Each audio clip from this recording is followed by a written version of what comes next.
मां तव्हांखे पुछणु चाहींदमि तव्हां मौक़े हक़ खे कीअं था ॾिसो? ॾिसो, इंसान जी ज़िंदगी में या मुल्कनि जे तारीख़ुनि में कॾहिं कॾहिं अहिड़ा मौक़ा अची वेंदा आहिनि जेके हमेशह जे लाइ जेके न नक्श थी वेंदा आहिनि। सो मौक़े हक़ जो जेको ऑपरेशन लास्ट ईयर मई में 2025 में शुरू थियो, उहो हिकिड़ो अहिड़ो असांजे तारीख़ जो मोड़ आहे जंहिं हमेशह जे लाइ जेका असांजी बरतरी हुई उन ते हिकिड़ी मोहर हणी छॾी इंटरनेशनली।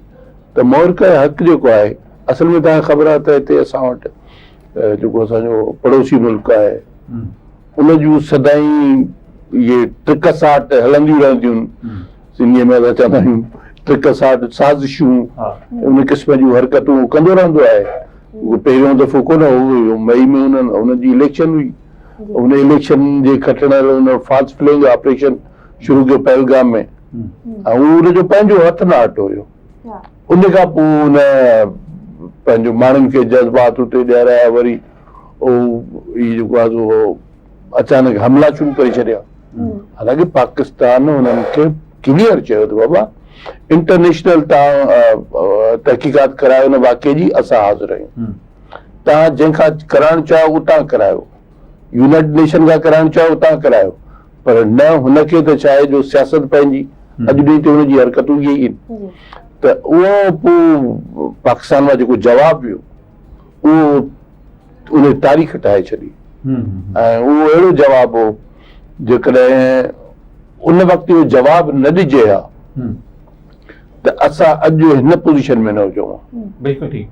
अच्छा साईं, मां सम्झां थो इन में पाण खे ज़ाहिर थिए थो असां इन शइ खे साबित कयो, जीअं इंट्रोडक्शन में ई चयो त मूं चयो त इन अमल मां ज़ाहिर थिए थो इंटरनेशनली असांजो पैगाम इहो आहे पाकिस्तान जी जेका फोर्स आहे उन सां अवाम शाना बशाना आहे।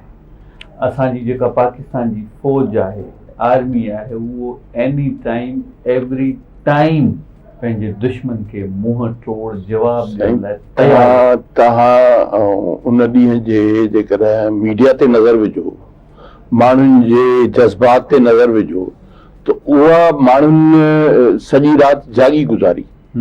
छो त इहे लाइव मंज़र जेके हलिया पिए जंग जा ऐं लम्हा ब लम्हा, माण्हुनि में न ख़ौफ़ हो, न माण्हुनि में जेको आहे सो उन जे ख़िलाफ़ का अहिड़ी जीअं हिरासमेंट थी वेंदी आहे, जंगियूं थींदियूं आहिनि। पर हिन जंग खे असां हिकिड़ो अहिड़ो मौक़ो पे सम्झो आम माण्हू जो हू पाण बंदूकूं खणी उन जेके ड्रोन अचनि पिया उन्हनि खे किराइनि पिया, उन्हनि जे लाइ सम्झो त हिकिड़ो एंटरटेनमेंट जो हिकिड़ो ठही वियो। त इंजॉय पियो कयो माण्हुनि, त ठीकु आहे। पहिरियों दफ़ो जेकॾहिं दुश्मन पाण ॼार में फाथो आहे त हिननि खे जवाबु ॾियो।